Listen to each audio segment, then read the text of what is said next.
The village in it with a map and a plan. No place too tiny for this determined man. Crossing the counties one by one, he'll see in every English corner a bit of history.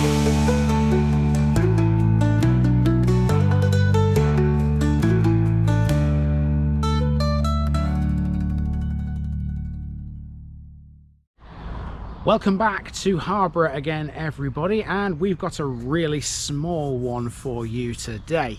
You have to be a bit careful with this one though, because the main settlement is the area where I'm standing in right now, but you can't use the name of this place without first realizing that the name you're actually using is old and doesn't really work. Are you confused? Yeah. You might be. I was when I researched this one. It'll all make sense as we take a little wander around Cold Newton.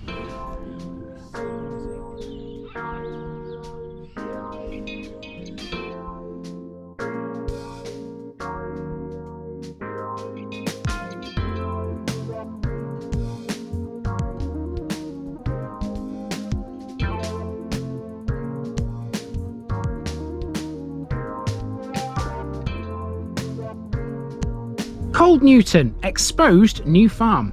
You'll not need long to explore this next place. Welcome to Cold Newton, although you have to be careful which village you're actually referring to when you use that name. Cold Newton is a small hamlet situated about 2 miles away from the nearest village, Tilton on the Hill. It has a tiny population, and the small handful of folks who call this home are always lumped together with the ones in Lowsby as far as stats and admin go. It's some 700 feet above sea level and overlooks the Reek Valley. The name Cold Newton is a reference to how exposed the place is and how chilly it can often feel when it's windy. Even though the prefix cold is centuries old, even now it can get a little parky up here. So why should we be careful about its name then? To explain why, we have to go back to the end of the 16th century, when the village was a well-established, thriving settlement with over 100 residents. Between then and 1641, pasture was created by Acts of Enclosure, and that would pretty much spell its death. People moved away, as land was earmarked for a different use. Brand new farmhouses were built a distance away, and slowly the population would migrate to a new village, and that's why this is Newton. It literally means new farm. The remains, therefore, of the old settlement are sometimes called Cold Newton Deserted Medieval Village. That's technically both correct and incorrect all at the same time, because even though it's old, it too was called Newton in the Domesday Book. Luckily for us, we get the best of both worlds here. Let's go and see both of them and determine what's what. There won't be a lot of walking in this episode, but there will still be a little amble. For the most part, Cold Newton is the sort of place nobody ever visits. It's miles out of the way of any major civilization, and if you pass through it, you'll likely be in a vehicle of some kind. That's why we're starting this episode off in the car. As you can tell from the scenery around us, there's not a lot here. It's all fields, farmland and trees with a big blue sky up above, when the weather behaves itself of course. It's all rather lovely if you like the tranquil nature of the open Leicestershire countryside. This is a fairly hilly area. In fact, here we're at one of the highest points above sea level for miles around. This area doesn't get the name High Leicestershire for nothing after all. Its elevation goes some way to explaining the name, Cold Newton. When the wind starts blowing up here, it can feel literally quite cold. That's never enough to stop me walking around a place though. Let's get out and see what's here.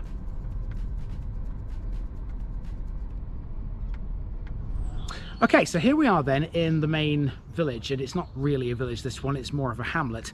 But there are a few things which we can talk about in this one, and it will be a pretty interesting episode by the time we're done, even if it's quite small. So this is the view I've got right now. I've got the village green in front of me here. Now this has got a little story to tell, so let's tell that while we're here.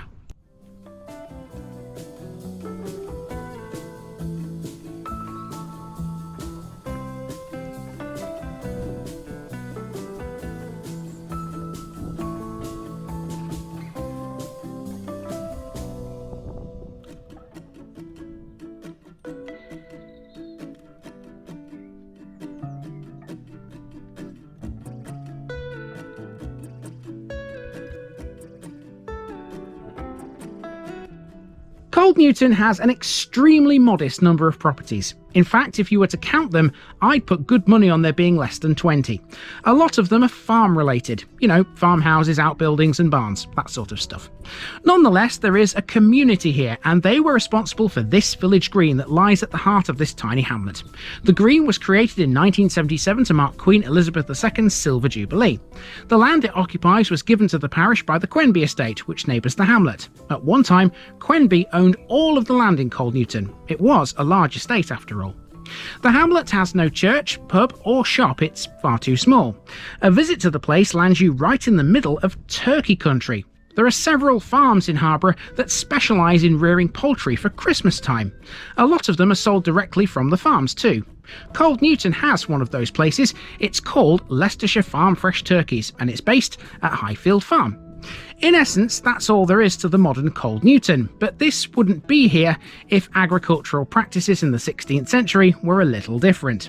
If you walk along a public right-of-way through Highfield Farm, you'll see some evidence of a much older Cold Newton.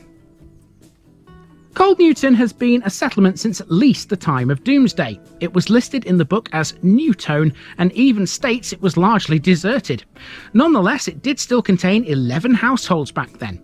The name later changed to Newton Burdett when Hugo de Burdett became Lord of the Manor. For a short time it was also known as Newton Marmion when the Marmion family were around. Note though, regardless of the changes, one thing was always constant: the name Newton.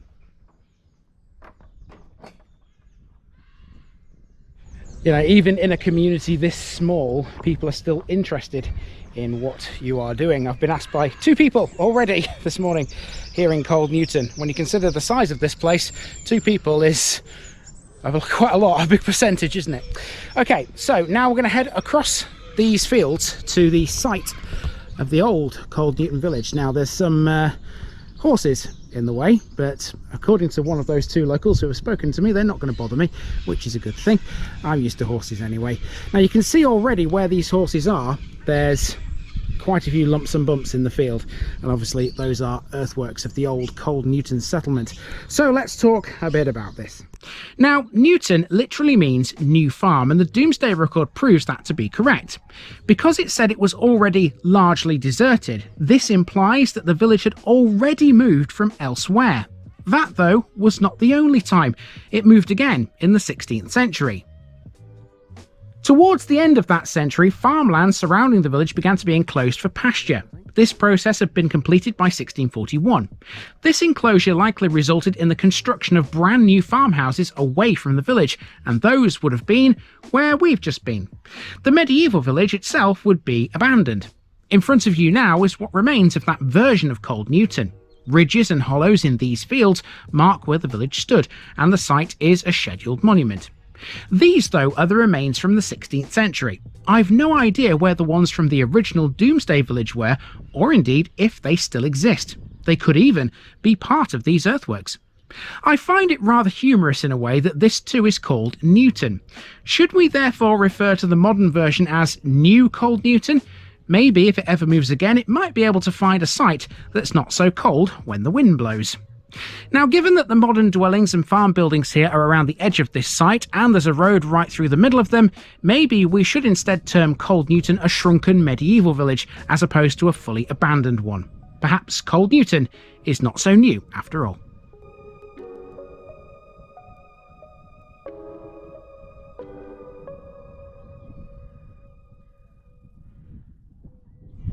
So these are what I call proper earthworks, because the camera can definitely pick them up. They're definitely pronounced enough for me to see them. The smaller earthworks, that's a bit of a problem because the camera's not very good with those, because, you know, they're millimeters high usually.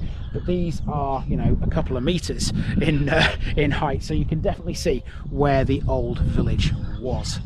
But the thing is, this is kind of not the old village, because in theory it's the new village, which was then replaced by a newer village.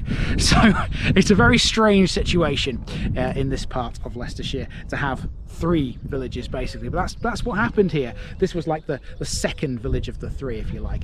And of course the new settlement is, well, the one that's currently got the name Cold Newton. We're going to make our way back towards that now, across these earthworks and through these well, I can only describe them as horse footings, because obviously the horses use this to exercise, and so if you walk across this, you've got to be careful, because the ground is very, very uneven because of the marks left by the horses' hooves. But I suppose they've got to exercise somewhere. So we'll head back across these and back into the village, and we're going to drive then that way towards the other end of Cold Newton, because there are a couple of things we have yet to capture on camera. But effectively, that's your lot.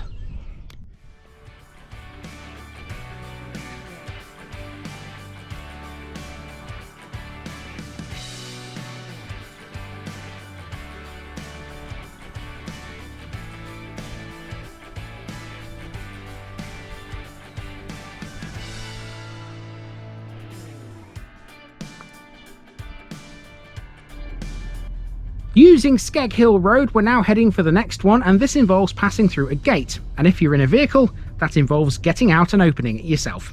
The gate can be found close to the manor house, perhaps the most impressive of the listed buildings in this tiny hamlet.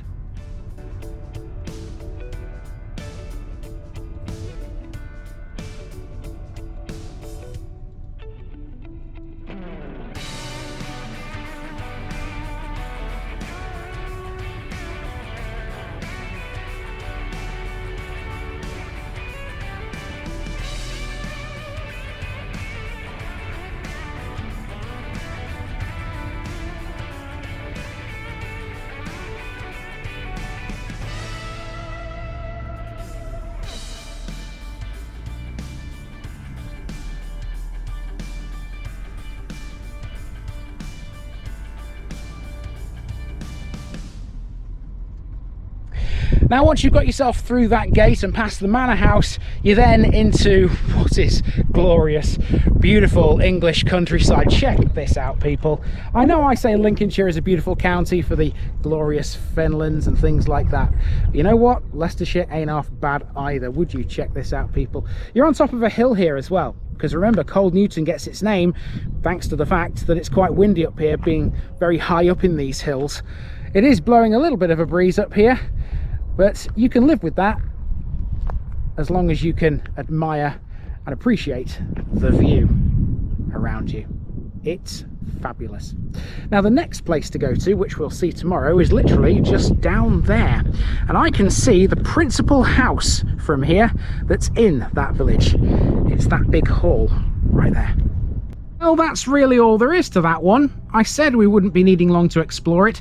Come back tomorrow as we finish off this run in a slightly bigger parish, but one that still has a tiny population.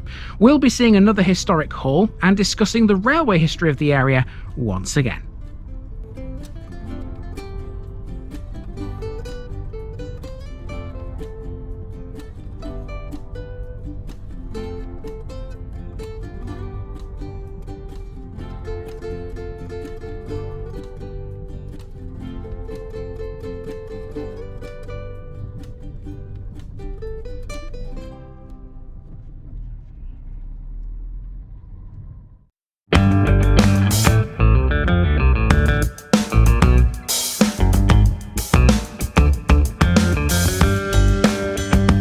Now, just before I go, remember, this video is part of a huge project to visit every civil parish in England.